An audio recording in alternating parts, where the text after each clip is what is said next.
warahmatullahi wabarakatuh. Halo pemirsa Banjar TV dimanapun Anda berada. Selamat hari Minggu, selamat akhir pekan. Kami kembali hadir ke hadapan Anda di Lintas Bandung Sepekan Minggu ini, edisi 14 Agustus 2022. Dan pastinya semua juga sudah tahu bahwa hari ini bertepatan dengan puncak hari jadi provinsi kita yang tercinta, Kalimantan Selatan yang ke-72 tahun. Dengan mengangkat tema Batiti Adat Banua Harat, Basulu Iman Banua Tarang. Menarik sekali pemirsa tema pada tahun ini. Semoga adat dan budaya harus kita jadikan pijakan dalam menjalani arus zaman sekarang sebagai dasar untuk mengembangkan wilayah kita menuju Kalsel yang berdaya saing, hebat, dan maju. Baik pemirsa, langsung saja kami hadirkan informasi yang pertama di Lintas Bandung Sepekan Minggu ini.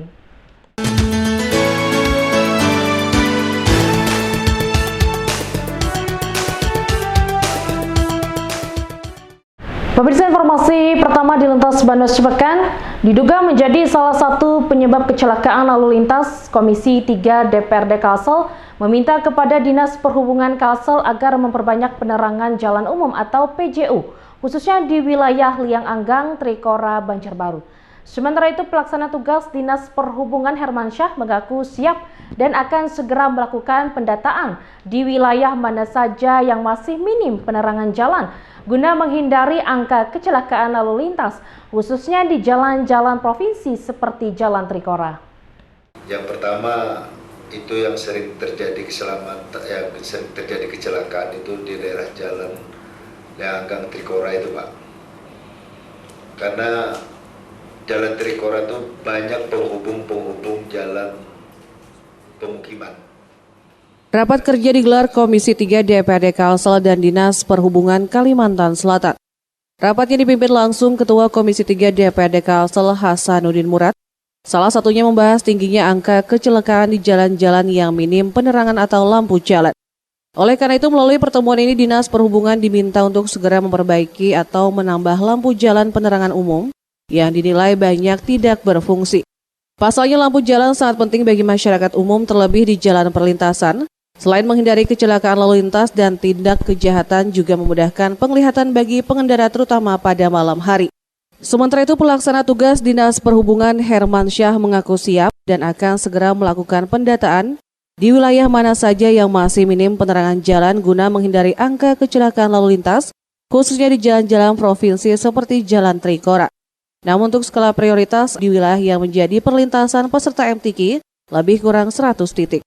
Pertemuan dengan Komisi 3 DPR RI banyak hal yang sudah tadi kita sinergikan, tentu karena kan Dinas Perhubungannya adalah bagaimana agar keselamatan masyarakat pengguna jalan ini kan bisa maksimal, kemudian terjadi penurunan kecelakaan. Salah satunya adalah bagaimana agar PJU kita ini bisa semakin bertambah lah, semakin banyak. Nah, tentu hari ini sudah ada pertemuan dengan Komisi 3, mereka ingin agar PJU kita ini bisa diperbanyak. Nah, dengan PJU diperbanyak ini tentu ya tadi anggaran juga akan semakin meningkat ya. Jadi mudah-mudahan nanti ini akan kita bicarakan lagi untuk tingkat teknisnya. Tapi pada dasarnya adalah bagaimana kita meningkatkan jumlah PJU tadi. Karena khususnya di jalan-jalan provinsi yang memang masih kita anggap sangat krusial ya. Salah satunya Jalan Trikora, tadi ada beberapa jalan yang juga disampaikan oleh kawan-kawan dari Komisi 3. Kita akan menambah kurang lebih yang di perubahan ya. Di perubahan ini kurang lebih sekitar 100-an kita tambah. Nanti khususnya untuk penanganan MTQ. Jadi kan kita ingin agar jalan-jalan yang terkena lokasi MTQ ini bisa kita tingkatkan yang lebih khusus lagi di Kabupaten Banjar ya. Jadi Muhail, Banjar TV.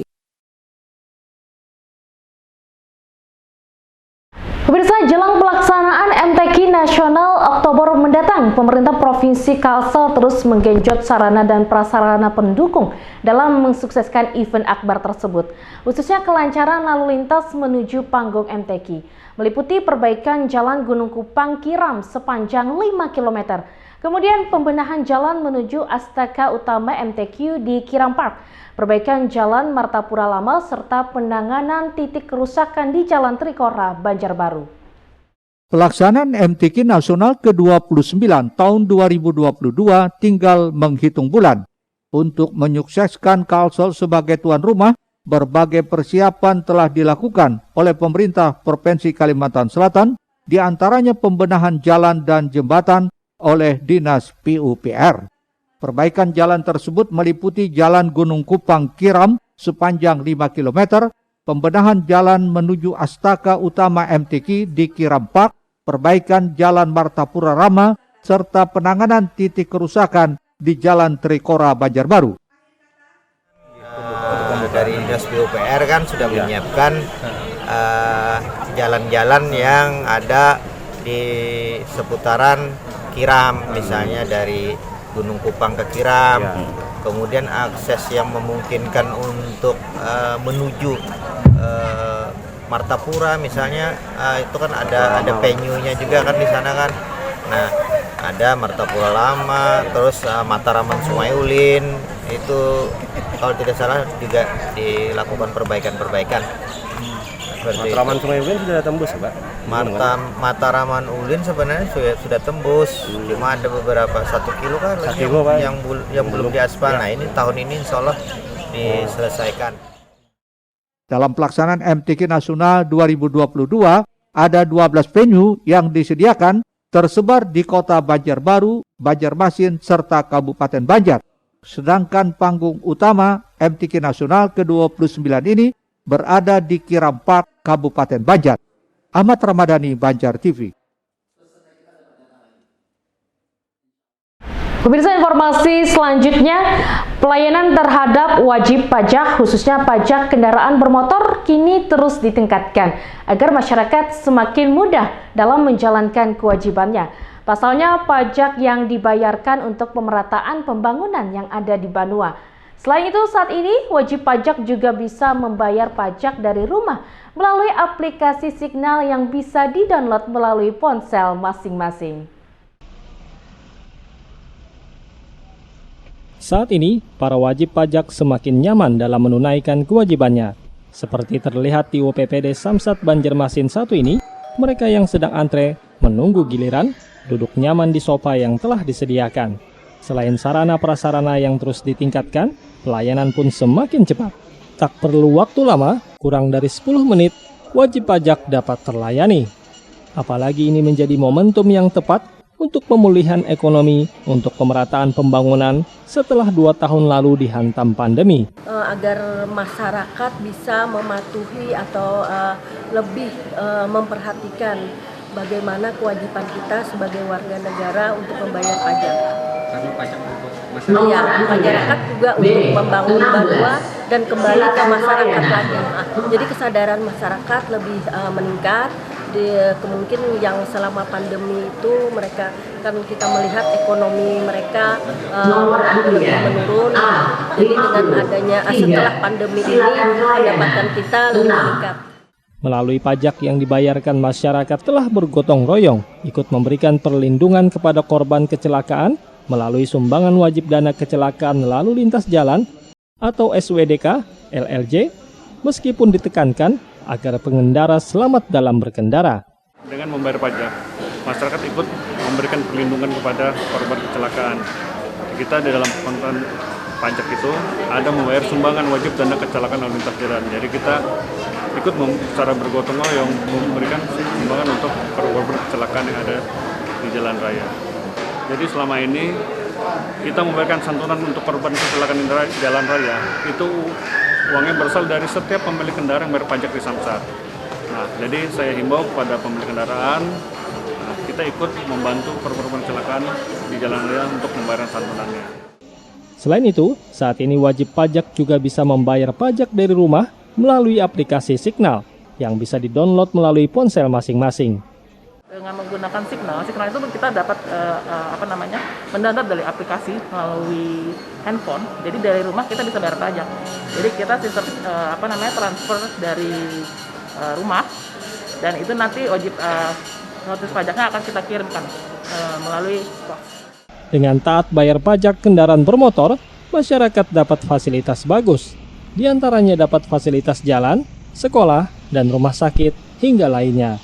Eko Anggoro, Banjar TV.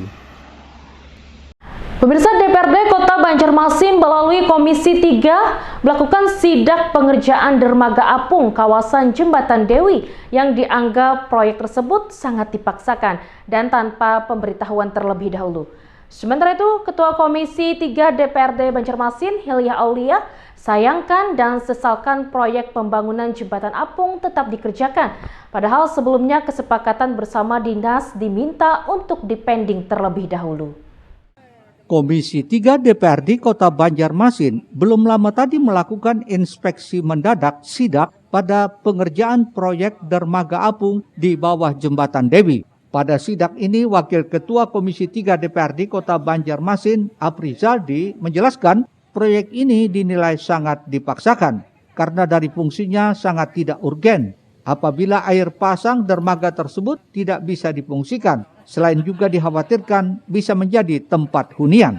Karenanya pembangunan proyek yang sebelumnya diminta dipending tersebut namun tetap dikerjakan dinilai sebagai pemborosan anggaran karena masih ada pengerjaan lain yang lebih urgen seperti normalisasi sungai. Sampah itu seperti apa? Siapa nanti yang melaksanakan memutiki sampahnya? Terus yang paling penting adalah dalam membangun itu menjaga dan merawatnya.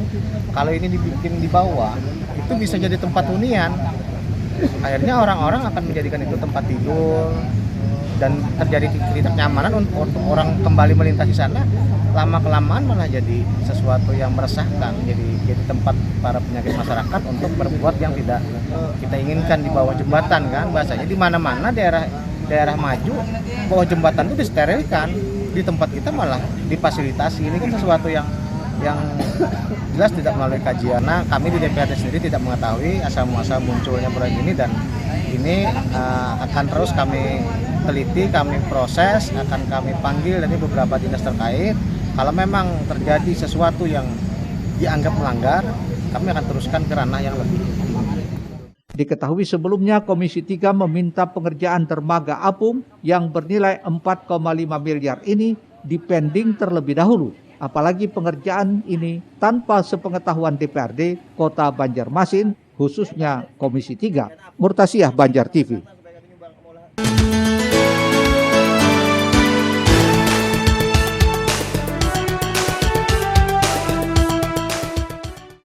Sidak pembangunan proyek senilai 4,5 miliar ini dipimpin langsung Ketua Komisi 3 DPRD Kota Banjarmasin, Hilya Aulia. Hilya Aulia mengungkapkan sebelumnya pada saat rapat dengar pendapat RDP dengan Dinas Pekerjaan Umum dan Penataan Ruang Kota Banjarmasin, proyek dermaga apung ini diminta untuk dipending. Namun faktanya di lapangan pengerjaan tetap dilakukan. Hal ini tentu saja sangat disayangkan karena tidak sesuai dengan kesepakatan awal.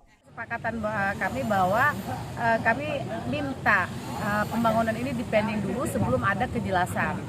Karena biar bagaimanapun karena anggaran, karena fungsi dan tugas kami Komisi 3 untuk mengawasi, makanya kami karena ini tidak kami ketahui sama sekali adanya pembangunan dermaga apung ini dan juga RKA-nya katanya berubah. Nah, itu tidak diketahui juga sama Badan Anggaran. Makanya kami kemarin melakukan sidak melihat bagaimana kondisi yang katanya sudah berjalan berapa hari ini dan yang kami minta dipending ternyata tetap bekerja mereka. Ya, kita yang pasti bahwa kita tetap minta dipending itu dan kita akan segera melakukan rapat lintas komisi memanggil beberapa pihak-pihak yang terkait untuk minta penjelasan masalah ini.